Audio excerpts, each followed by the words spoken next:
The morning sun cast long shadows across the university campus as Kate Middleton hurried toward the lecture hall. Her brown hair caught the light as she clutched her books tighter, trying to shake off the strange feeling that had been following her for weeks. Something was different about William lately, and she couldn't quite put her finger on what it was. They had been together for 3 years now, ever since that fateful day when she walked down the runway in that sheer dress during the charity fashion show. William had been sitting in the front row, and their eyes had met across the crowded room. It was like something out of a fairy tale, except this was real life, and real life was messy and complicated in ways that fairy tales never showed. Kate remembered how nervous she had been that night. The dress was more revealing than anything she had ever worn before, and she almost backed out at the last minute. Her friend Mel had practically pushed her onto the runway, whispering encouragement in her ear. As she walked, trying to keep her composure, she noticed him immediately. Prince William sat there with an expression she had never seen before, something between surprise and genuine interest. After the show, he had approached her with that shy smile that would become so familiar to her over the years. "That was quite something," he had said, his voice carrying that distinctive accent that marked his royal upbringing. Kate had blushed furiously, not sure whether he was complimenting her or the dress. Looking back now, she realized it had been both. Their first conversation lasted hours. They sat in a quiet corner of the after-party, talking about everything and nothing. William told her about the pressure of being in the public eye, how difficult it was to know whether people liked him for who he was or what he represented. Kate shared her own struggles with fitting in at such a prestigious university, coming from a middle-class family in a world full of aristocracy and old money. What struck her most about that first night was how normal he seemed. Yes, he was a prince, but he was also just a young man trying to figure out his place in the world. He laughed at her jokes, listened when she talked about her dreams of working in fashion, and seemed genuinely interested in her thoughts and opinions. The early days of their relationship were magical. They would spend hours walking around St. Andrews, talking about their futures and their fears. William showed her hidden spots around the town that only locals knew about, little cafes tucked away in narrow streets where they could sit without being recognized. Kate introduced him to her world too, taking him to meet her friends from more ordinary backgrounds, showing him what life was like for people who didn't have protection officers and protocol to worry about. Kate's parents, Michael and Carol, were supportive but cautious when she first told them about William. They understood the magnitude of what their daughter was getting into, even if Kate herself was still figuring it out. Her mother, in particular, worried about the intense scrutiny that would come with dating a member of the royal family. "Are you sure about this, love?" Carol had asked during one of Kate's visits home to Bucklebury. They were sitting in the kitchen where Kate had grown up, surrounded by the comfortable chaos of family life. "Once the press finds out, everything will change." Kate had nodded, though she wasn't entirely sure she understood what her mother meant. How could she? At 21, she was still young enough to believe that love could conquer anything, that if two people cared about each other enough, external pressures wouldn't matter. The first time they were photographed together, Kate felt like she was living in a dream. They were skiing in Closters with William's father and stepmother. Kate had been nervous about meeting Prince Charles and Camilla, but they had been warm and welcoming. The photos showed a happy, relaxed group enjoying the slopes together. But that dream quickly became complicated when the images appeared on front pages around the world. Suddenly, everyone wanted to know who this young woman was who had captured the heart of the future king. Kate's life changed overnight. Photographers camped outside her family's home, her university, anywhere she might appear. William tried to protect her as much as he could, but there were limits to what even a prince could do. The press had their own agenda, and Kate was now part of the story whether she liked it or not. She learned to navigate the back entrances to buildings, to spot the telephoto lenses from a distance, to always be aware of who might be watching. Despite the challenges, their relationship grew stronger. They supported each other through the pressures of university, the weight of public attention, and the normal ups and downs of young love. Kate was there when William struggled with the memory of his mother's death, offering quiet comfort when the pain became too much to bear alone. William was Kate's anchor when the press attention became overwhelming, reminding her that what they had together was worth fighting for. The summer after graduation was supposed to be their time. They had talked about traveling together, maybe finding a flat in London, starting their adult lives as a couple. Kate had dreams of working in fashion, perhaps starting her own business someday. William was beginning his military training, but They had plans to make it work despite the distance and demands. But as that summer progressed, Kate began to notice subtle changes in William's behavior. He seemed distracted during their conversations, his mind somewhere else even when they were together. Phone calls became shorter and less frequent. When they met in person, there were long silences that felt different from the comfortable quiet they used to share. At first, Kate tried to convince herself it was just the stress of their new responsibilities. William was under enormous pressure to choose his path carefully, to think about his future role and what it would mean for the monarchy. She understood that he had obligations she could never fully comprehend, duties that had been placed on his shoulders from the moment he was born. But, deep down, she sensed something more fundamental was changing. The way he looked at her had shifted, as if he was seeing her through new eyes, weighing her against some standard she wasn't aware of. The spontaneous gestures of affection became less frequent. The long conversations about their future together stopped happening altogether. Kate found herself walking on eggshells, afraid to bring up anything that might add to his stress. She threw herself into her own activities, spending time with friends, helping her parents with their business, anything to avoid confronting the growing distance between them. But, late at night, alone in her room, she couldn't escape the feeling that something precious was slipping away from her. The first real crack appeared during a weekend they spent at Balmoral with the royal family. Kate had been looking forward to the trip, hoping that some time away from London might help them reconnect. The Scottish Highlands had always been a place where William seemed most relaxed, most like himself. But, instead of drawing them closer, the weekend seemed to highlight all the ways they had grown apart.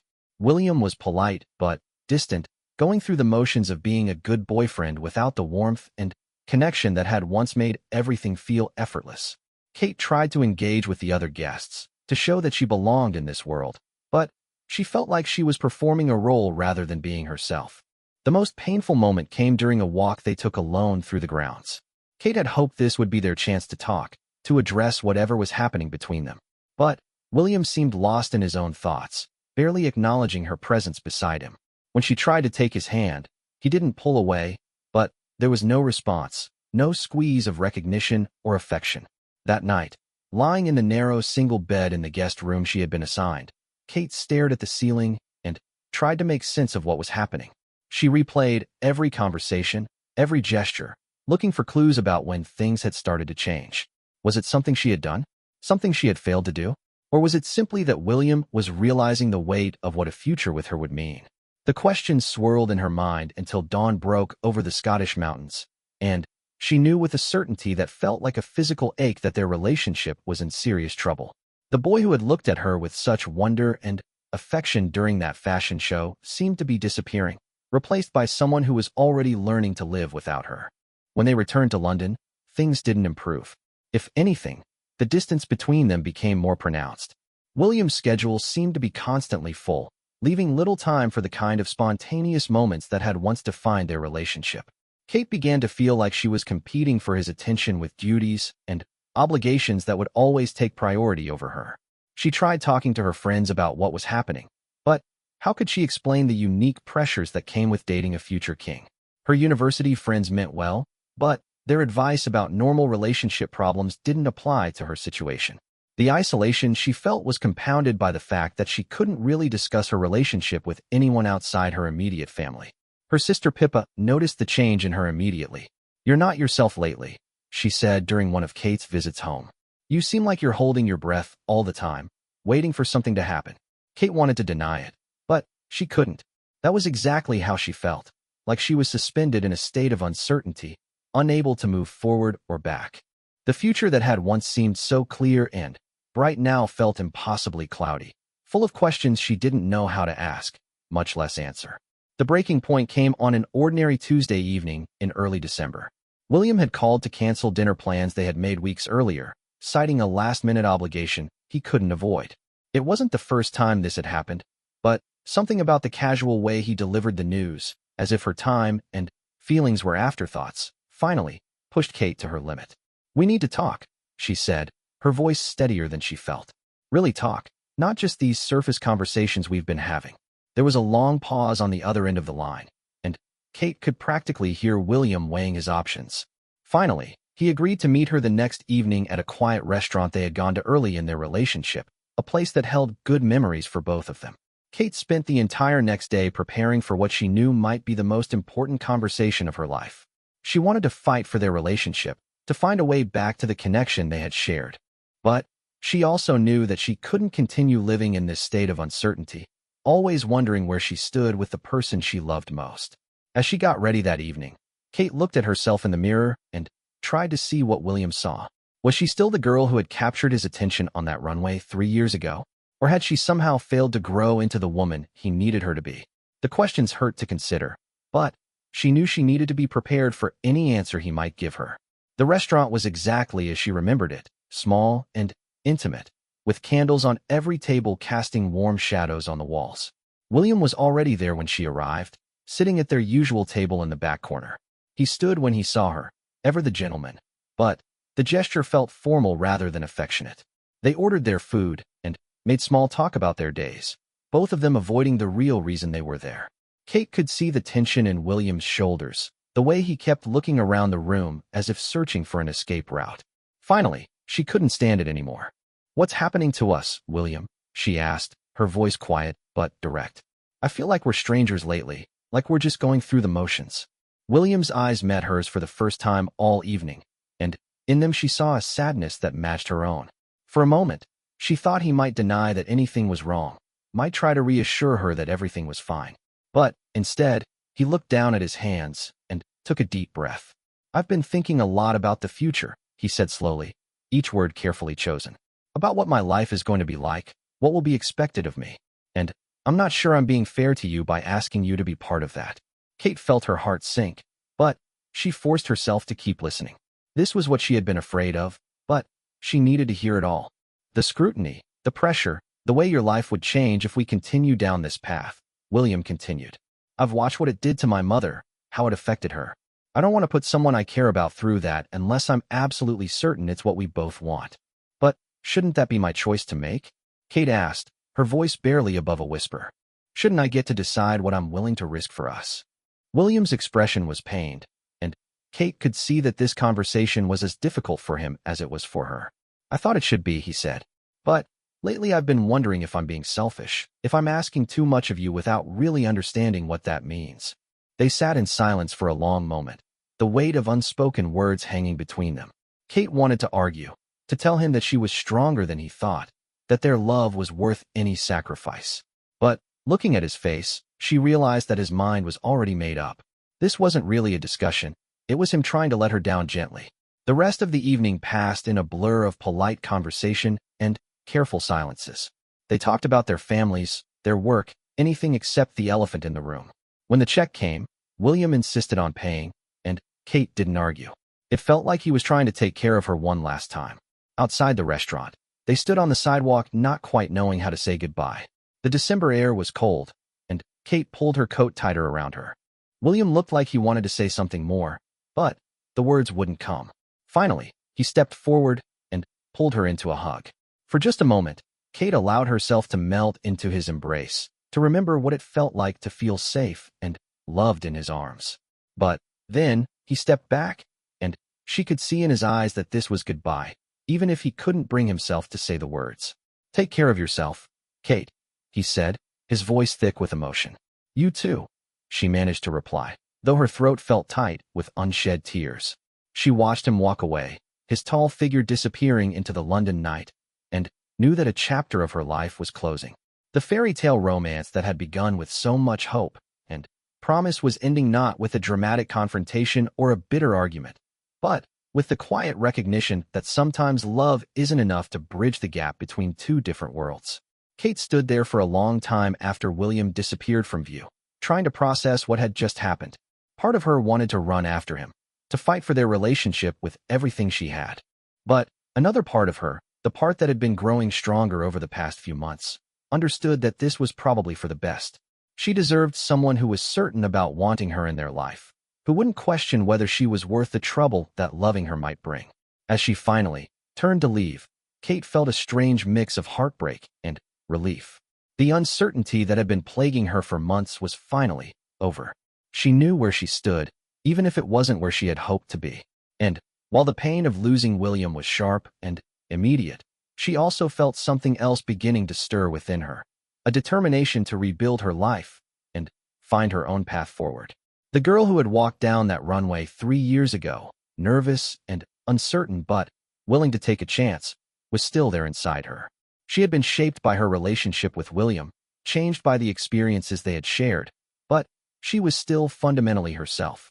And that self was stronger than she had ever imagined possible. The weeks following that December evening felt like living in a strange, muted version of her previous life. Kate threw herself into work with her parents' business, party pieces, helping to organize events, and manage the growing online catalog.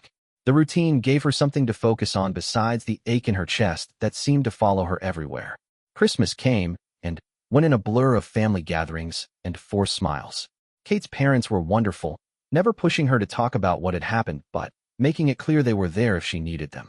Her siblings, Pippa and James, tried to keep things light, organizing skiing trips and nights out with friends, anything to keep Kate from dwelling on her heartbreak. But despite their best efforts, Kate couldn't escape the reminders of William everywhere she looked. London was full of places they had been together, restaurants where they had shared quiet dinners, parks where they had walked hand in hand, shops where he had waited patiently while she tried on clothes. Even worse were the constant reminders in the press, speculation about why they hadn't been seen together, rumors about other women in William's life. Kate learned to avoid certain newspapers and magazines, but she couldn't avoid the well-meaning questions from acquaintances who didn't know they had broken up. "How's William?" they would ask at parties or work events, and Kate would have to figure out how to respond without making a scene or inviting more questions. The hardest part was the silence from William himself. She had expected maybe a text message checking on how she was doing, or perhaps a phone call to see if they could remain friends. But there was nothing. It was as if their 3-year relationship had been erased, as if the connection they had shared meant nothing to him now that it was over. Kate tried to convince herself that his silence was probably for the best, that staying in contact would only make moving on more difficult. But late at night, when she couldn't sleep, she found herself wondering if he ever thought about her, if he missed her at all, or if he had simply moved on without looking back. Spring brought new energy and possibilities. Kate's friends convinced her to start dating again, setting her up with men they thought would be good matches. There was James, a banker with a good sense of humor and an impressive wine collection. There was Tom, an artist who made her laugh and showed her galleries she had never heard of. There was David, a lawyer who was smart and ambitious and clearly smitten with her. All of them were nice men, successful in their own fields, the kind of people her parents would approve of. Kate tried to give each of them a fair chance, going to dinners and concerts and weekend trips to the countryside. But no matter how hard she tried, she couldn't shake the feeling that she was just going through the motions, comparing everyone to a standard that no one else could meet. The problem wasn't that these men weren't good enough. It was that none of them were William. None of them had his particular way of making her feel like she was the only person in the room. None of them shared the private jokes and memories that had built up over years of being together. None of them understood the unique pressure she had faced or the person those experiences had helped her become. Kate began to wonder if she would ever be able to love someone else the way she had loved William, or if she was doomed to spend the rest of her life measuring every relationship against one that was over. The thought was both depressing and liberating. If she was never going to love someone that deeply again, then maybe she should focus on other things, on building a career and a life that would be fulfilling on its own terms. It was during this period of reflection that Kate made some of the most important decisions of her life. She enrolled in additional courses to expand her knowledge of art history and fashion, subjects that had always interested her but that she had never had time to pursue fully. She also began working more seriously on developing her own style and public persona, understanding that even though she was no longer with William, she would always be someone who had been part of the royal orbit. The attention from the press had died down somewhat after the breakup, but it hadn't disappeared entirely. Photographers still followed her occasionally, particularly when she was out in London or attending events.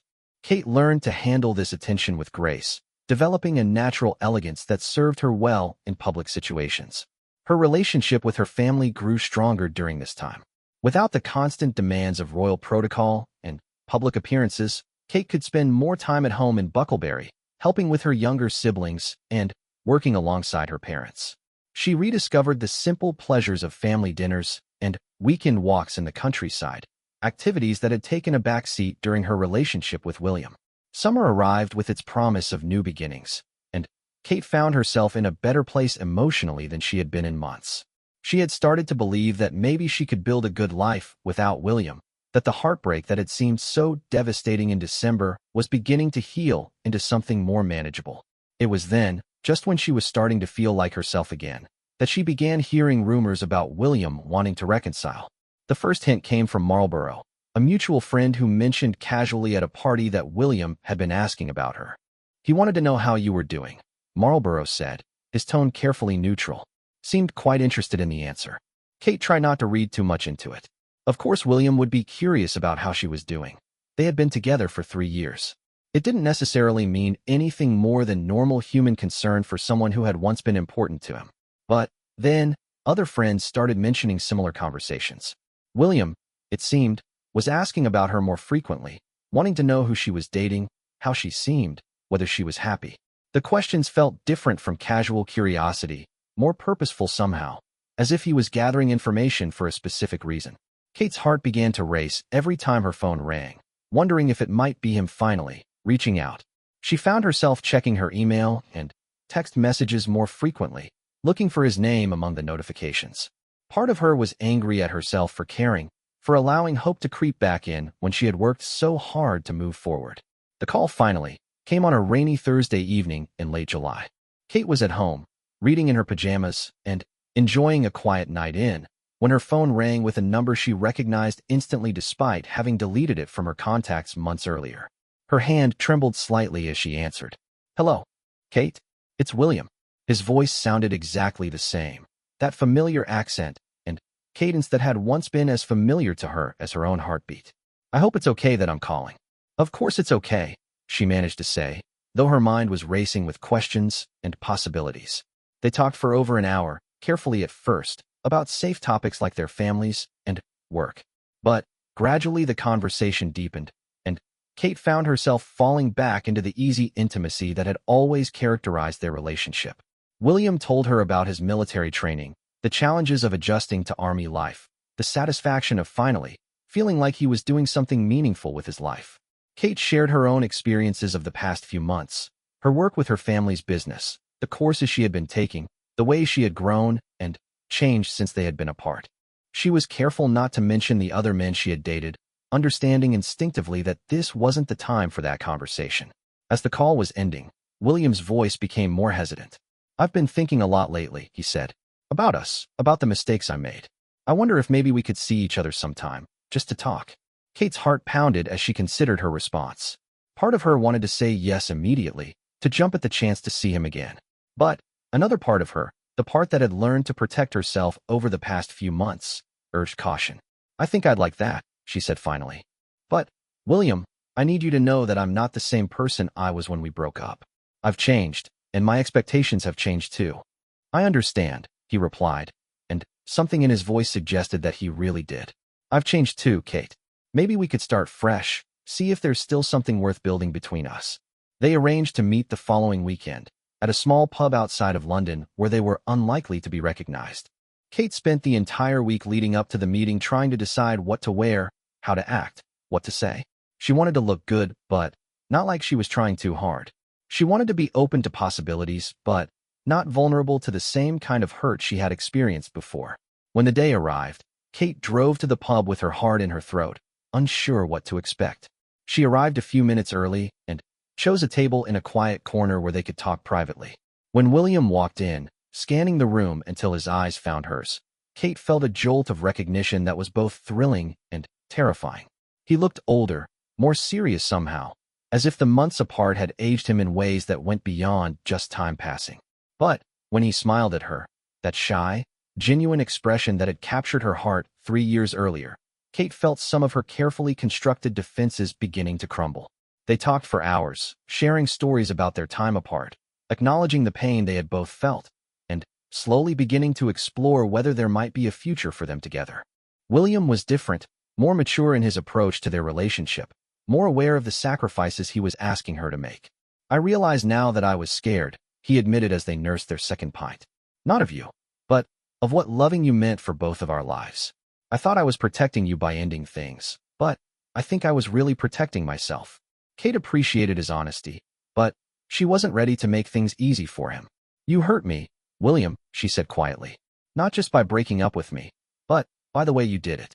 By shutting me out and making decisions about my life without even giving me a chance to have a say." William nodded, his expression serious. "I know, and I'm sorry.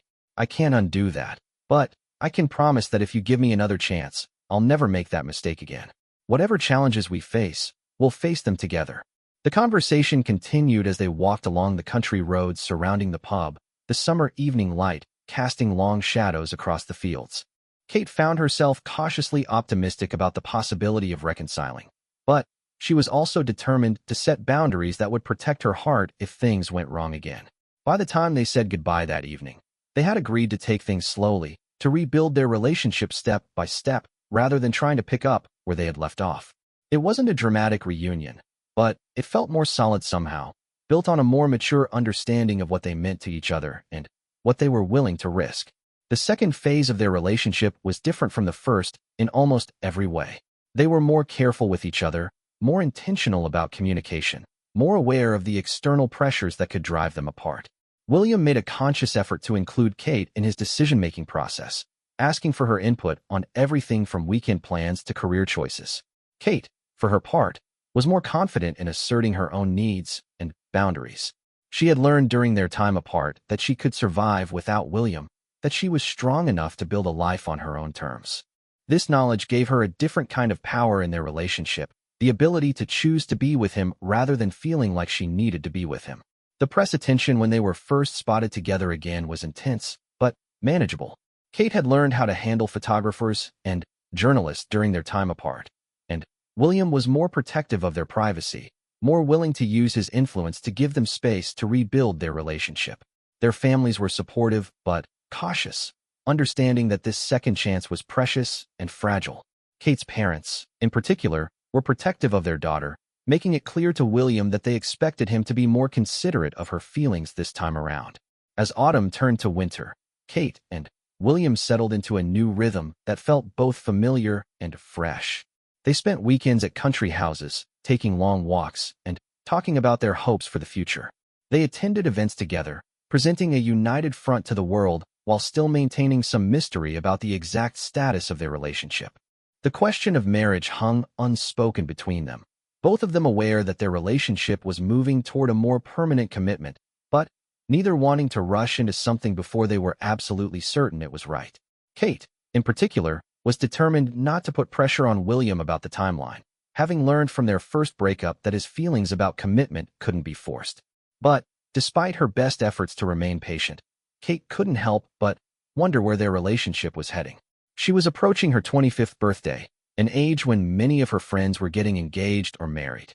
While she wasn't in a hurry to settle down, she also didn't want to spend years in another relationship that might end in heartbreak. The uncertainty was manageable most of the time, but occasionally it would hit her like a wave, usually at unexpected moments. She might be at a friend's wedding, watching the couple exchange vows, and suddenly feel overwhelmed by questions about her own future. Or she might be at a family gathering, listening to her cousin talk about buying a house with her boyfriend, and realize how little concrete planning she and William had done for their life together. These moments of doubt were complicated by the fact that their relationship was still very much in the public eye. Every appearance they made together was analyzed by the press and the public for signs of an impending engagement. Kate learned to ignore most of the speculation, but she couldn't entirely escape the pressure of living under such intense scrutiny. The winter months tested their renewed relationship in new ways. William's military commitments kept them apart for longer periods, and Kate found herself once again dealing with the loneliness and uncertainty that came with dating someone whose career would always take priority over their personal life.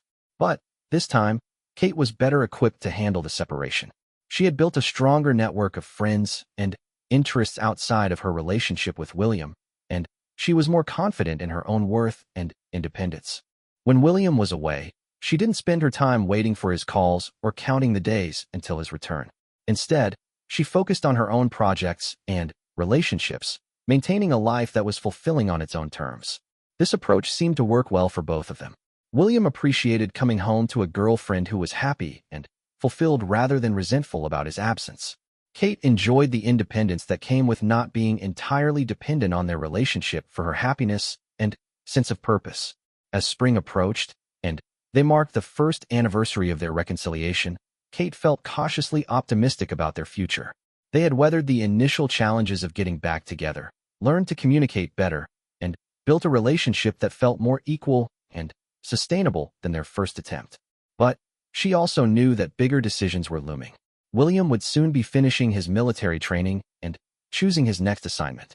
Kate was considering her own career options, weighing offers from fashion companies and art galleries against the possibility of starting her own business. At some point, they would need to make concrete plans about their future together, and Kate wasn't sure either of them was ready for that conversation yet. The uncertainty was both exciting and terrifying. Kate had learned to live with ambiguity in a way she never could have imagined during their first relationship, but she also knew that this liminal state couldn't last forever.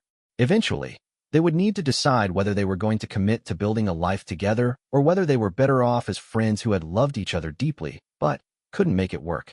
For now, though, Kate was content to take things one day at a time, to enjoy the love and companionship they shared while staying alert to the signs that would tell her when it was time to make harder choices.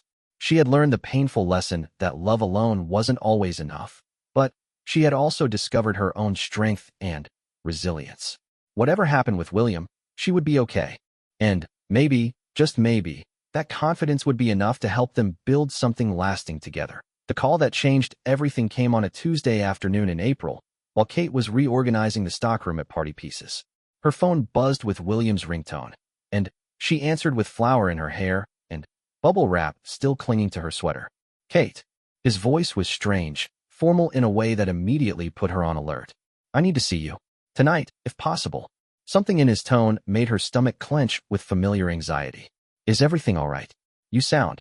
I'll explain when I see you. Can you meet me at our usual place around 8? Their usual place was a small Italian restaurant tucked away in Chelsea, intimate enough for private conversation, but public enough that they felt safe from intrusion. Kate had been there so many times with William that the staff knew their preferences without asking, knew to seat them at the corner table where they could talk quietly. Kate spent the rest of the afternoon trying not to speculate about what William needed to discuss so urgently. They had been together again for almost a year now, and things had been good between them, better than they had ever been before. They communicated more openly, fought more fairly, and seemed to understand each other in ways they hadn't during their first relationship. But, as she got ready that evening, carefully choosing a simple black dress that made her feel confident, Kate couldn't shake the feeling that something fundamental was about to change. William's voice on the phone had carried the weight of big news, and Kate's experience with big news in their relationship hadn't always been positive. She arrived at the restaurant first, choosing to walk rather than drive, so she could use the time to calm her nerves. The evening was warm for April, and London felt alive with the promise of spring. Kate tried to focus on the beauty of the moment, the way the light fell across the Thames, the laughter spilling out of pub doorways, the sense that the whole city was shaking off winter and embracing new possibilities. William was 10 minutes late, which was unusual for him. When he walked through the restaurant door, Kate could see immediately that whatever he had to tell her was serious.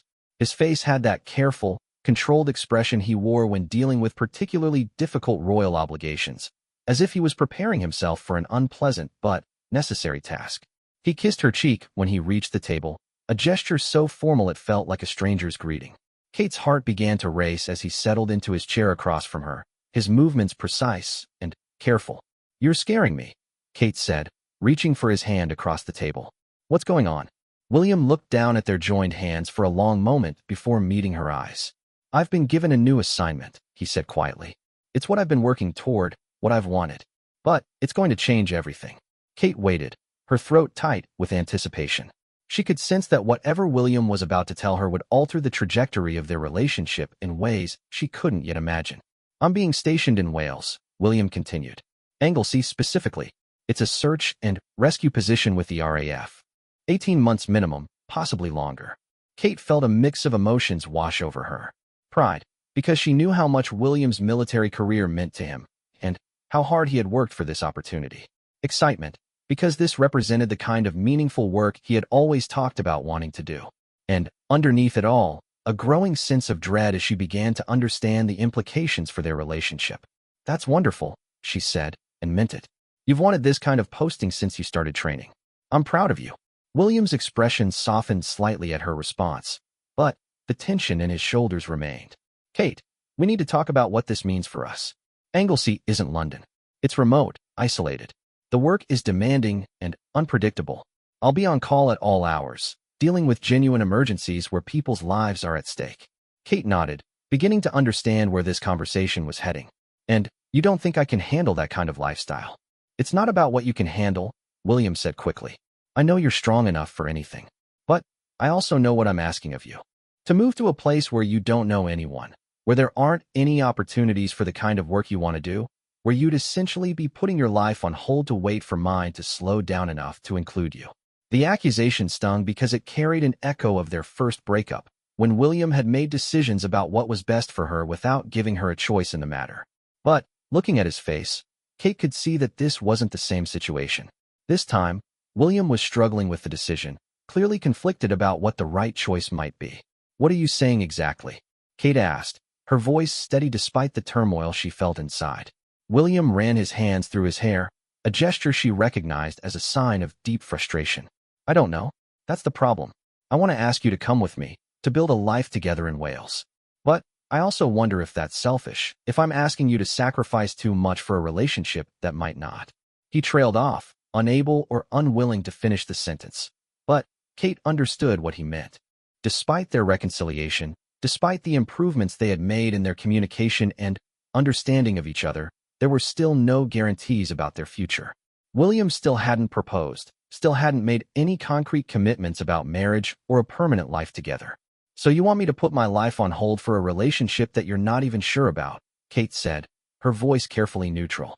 That's not what I meant, William protested, but Kate could see in his eyes that it was at least partially what he meant. They sat in silence for several minutes, the weight of unspoken words heavy between them. Kate found herself thinking about the past year, about the ways they had rebuilt their relationship and the progress they had made. But she also thought about the patterns that seemed to repeat themselves, the way William's obligations always seemed to take precedence over their relationship, the way she was always the one expected to adapt and accommodate. When do you leave? She asked finally. 6 weeks. Kate nodded, her mind already calculating what that timeline would mean. 6 weeks to make a decision that would shape the next several years of her life. 6 weeks to choose between following William into an uncertain future or staying in London to build the kind of independent life she had been working toward. I need time to think about this, Kate said. This isn't the kind of decision I can make over dinner. William looked relieved that she wasn't giving him an immediate answer, either yes or no. Of course, take all the time you need. But, Kate, I want you to know that whatever you decide, I'll understand. I don't want you to feel pressured either way. The irony of that statement wasn't lost on Kate. How could she not feel pressured when the future of their relationship hung in the balance of her decision? If she chose not to go with him, it would effectively end their relationship. If she chose to go, she would be giving up her own aspirations and independence for an uncertain future with someone who still couldn't commit to marrying her. The rest of dinner passed in a blur of forced conversation and careful politeness. They talked about logistics, about the base where William would be stationed, about the kind of work he would be doing. But underneath the surface discussion, Kate could feel them both evaluating and reevaluating what this decision meant for their relationship. When they said goodbye outside the restaurant, William's hug felt different, more desperate somehow, as if he was already preparing for the possibility that this might be one of their last times together. Kate walked home alone through the London streets she had come to love, trying to imagine leaving them for the isolation of a Welsh island. The next few weeks were some of the most difficult of Kate's life. She spent hours talking through the decision with her family, her friends, even her therapist. Everyone had opinions about what she should do, but Kate knew that ultimately this was a choice only she could make. Her parents were supportive but concerned. They could see how much Kate loved William, but they also worried about her giving up her independence for a relationship that had already proven fragile once before. Whatever you decide, we'll support you, her mother said during one of their long conversations. But make sure you're choosing what's right for you, not what you think William wants to hear. Kate's friends were more divided. Some thought she should take the leap, arguing that true love required sacrifice, and that she might regret it for the rest of her life if she let William go. Others worried that she was falling into a pattern of accommodating his needs while neglecting her own, that she would wake up in 5 years having built a life entirely around someone else's dreams. The decision became even more complicated when Kate started researching what life on Anglesey would actually be like. The island was beautiful but isolated, with limited opportunities for someone with her interests and skills. She would be dependent on William not just emotionally but practically, relying on him for social connections, for purpose, for almost everything that made life meaningful. At the same time, Kate couldn't ignore the appeal of the life William was describing. There was something romantic about the idea of building a simple life together, away from the pressures of London society and the constant scrutiny of the press. She imagined quiet evenings at home, long walks on empty beaches, the satisfaction of supporting William in work that genuinely mattered. But every time Kate tried to envision herself in that scenario, she came back to the same fundamental question: what would she do with her life while William was working? She wasn't the kind of person who could be content just waiting for someone else to come home, no matter how much she loved them. The weeks passed quickly, filled with William's preparations for his move and Kate's ongoing internal debate about whether to join him. They spent more time together than usual, as if both of them were trying to store up memories against an uncertain future. But even their happiest moments together were tinged with the awareness that everything was about to change. 3 weeks before William's departure date, Kate made her decision. She chose to stay in London, to continue building her own life and career rather than following him to Wales. The choice felt both liberating and heartbreaking, a recognition that she had grown into someone who couldn't sacrifice her independence even for love. She told William her decision during a walk through Hyde Park on a sunny Saturday morning. They had been talking about inconsequential things, enjoying the simple pleasure of being together without the weight of big decisions hanging over them. But as they sat down on a bench near the Serpentine, Kate knew it was time to say what needed to be said. "I've made my decision about Wales," she said, her voice calm despite the way her heart was racing. "I'm not coming with you." William's face went very still, and for a moment Kate thought he might try to argue with her, to convince her to change her mind. But instead, he just nodded slowly, his expression sad but not surprised. "Can you tell me why?" he asked quietly. Kate had rehearsed this conversation many times in her head, but sitting there looking at him, she found it difficult to articulate all the complex reasons behind her choice. How could she explain that she loved him enough to let him go pursue his dreams, but that she also loved herself enough not to give up her own? "I realized that if I went with you, I'd be doing it for the wrong reasons," she said finally. "Not because I want to build a life on Anglesey, but because I'm afraid of losing you. And that's not a good foundation for a relationship or for the kind of life I want to have." William was quiet for a long time, staring out at the water where ducks were paddling lazily in the afternoon sun. When he spoke, his voice was thick with emotion. "I understand," he said. "I wish I could say I disagree with you, but I think you're probably right. I've been asking you to build your life around mine without offering you the kind of security and commitment that would make that sacrifice worthwhile." It was the closest William had ever come to acknowledging that their relationship lacked the permanence that would justify the sacrifices he was asking her to make. Kate felt a bittersweet relief at hearing him say it, validation that her instincts about their situation had been correct. "So what happens now?" Kate asked. William reached for her hand, threading their fingers together in a gesture that felt both intimate and final. "I don't know. I leave in 3 weeks. You stay here and continue building the life you want. And we see what happens from there." They both knew what would happen from there. Long-distance relationships were difficult under the best of circumstances, and their situation was far from ideal. William would be working in a demanding job that required his full attention. Kate would be getting on with her life in London, meeting new people, pursuing new opportunities. The practical realities would gradually pull them apart even if their feelings for each other remained strong. But neither of them wanted to say goodbye definitively, not yet. Instead, they spent William's remaining weeks in London acting as if they had all the time in the world, making the most of every moment together while carefully avoiding conversations about the future. The night before William left for Wales, they had dinner at the same Italian restaurant where he had first told her about his assignment. This time, the conversation flowed more easily, without the weight of unmade decisions hanging between them. They talked about their favorite memories together, about the ways they had grown during their relationship, about their hopes for each other's futures. "I want you to be happy," William said as they shared dessert. "Whatever that looks like, wherever that leads you. You deserve someone who can give you the kind of life you want without asking you to compromise everything that makes you who you are."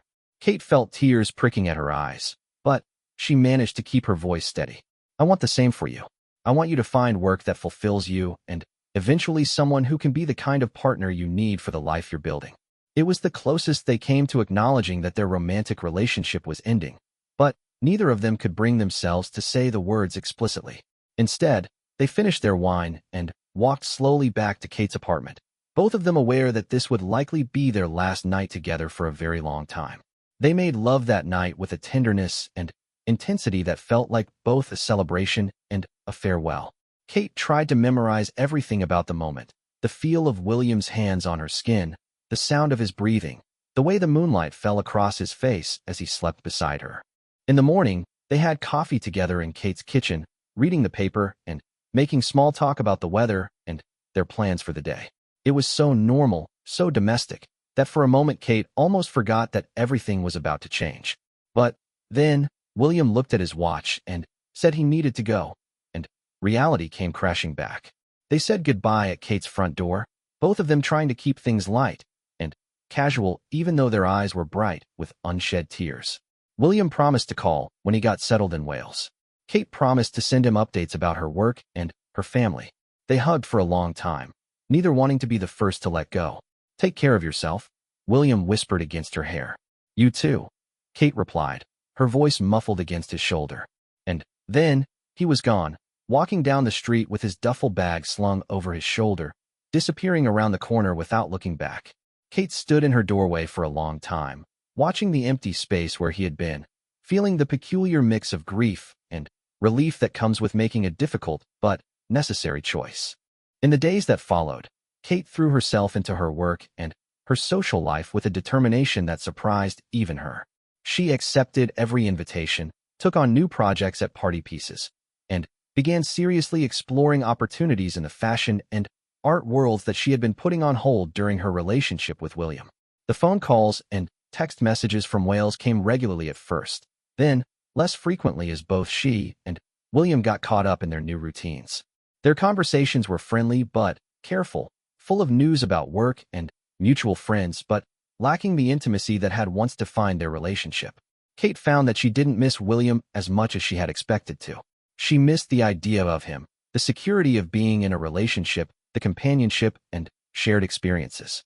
But she didn't miss the constant uncertainty about their future, the way she had always felt like she was waiting for him to decide whether she was worth the trouble of loving. For the first time in years, Kate felt like she was living her life for herself rather than in relation to someone else. It was exciting and sometimes lonely, but it was undeniably hers. She began to understand that this was what she had been unconsciously working toward all along, not just the ability to survive without William, but the confidence to thrive on her own terms. 6 months after William left for Wales, Kate received an invitation to a friend's wedding. Tucked inside the formal invitation was a handwritten note. Hope you can make it. William will be there too. Thought you should know in case it affects your decision to come. Kate stared at the note for a long time, surprised by how little emotion the prospect of seeing William again stirred in her. She was curious about how he was doing, whether he was happy in his new life, but she wasn't anxious or excited or heartbroken at the thought of seeing him again.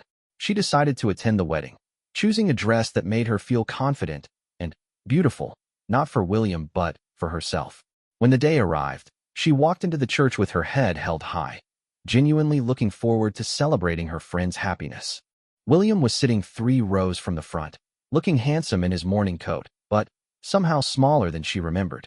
When their eyes met across the congregation, he smiled and nodded politely, and Kate smiled back with equal politeness. It felt like greeting an old friend rather than someone who had once been the center of her universe. During the reception, they found themselves in the same conversation group several times, talking with mutual friends about their respective lives and careers. William seemed genuinely interested in Kate's news about her work and her family, and Kate was pleased to hear that he was thriving in his search and rescue role.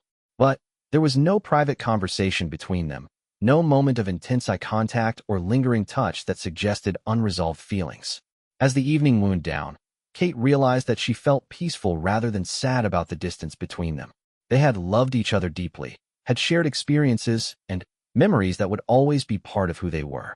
But they had also recognized, ultimately, that love alone wasn't enough to build the kind of partnership they both deserved. Walking home from the wedding, Kate felt grateful for everything her relationship with William had taught her about love, about herself, and about the importance of choosing your own path even when it means saying goodbye to someone you care about. It had been heartbreaking at times, but it had also been necessary, a step in her journey toward becoming the person she was meant to be. The wordless goodbye they had shared months earlier had been painful in the moment, but Kate now understood that it had also been a gift. By ending things before resentment could build, before their love could curdle into something ugly, they had preserved the best parts of what they had shared while freeing each other to find happiness elsewhere. Kate was ready for whatever came next, confident in her ability to love and be loved while still maintaining her independence and sense of self. The girl who had walked down that runway all those years ago had grown into a woman who knew her own worth, and that knowledge would serve her well in whatever relationships and adventures lay ahead.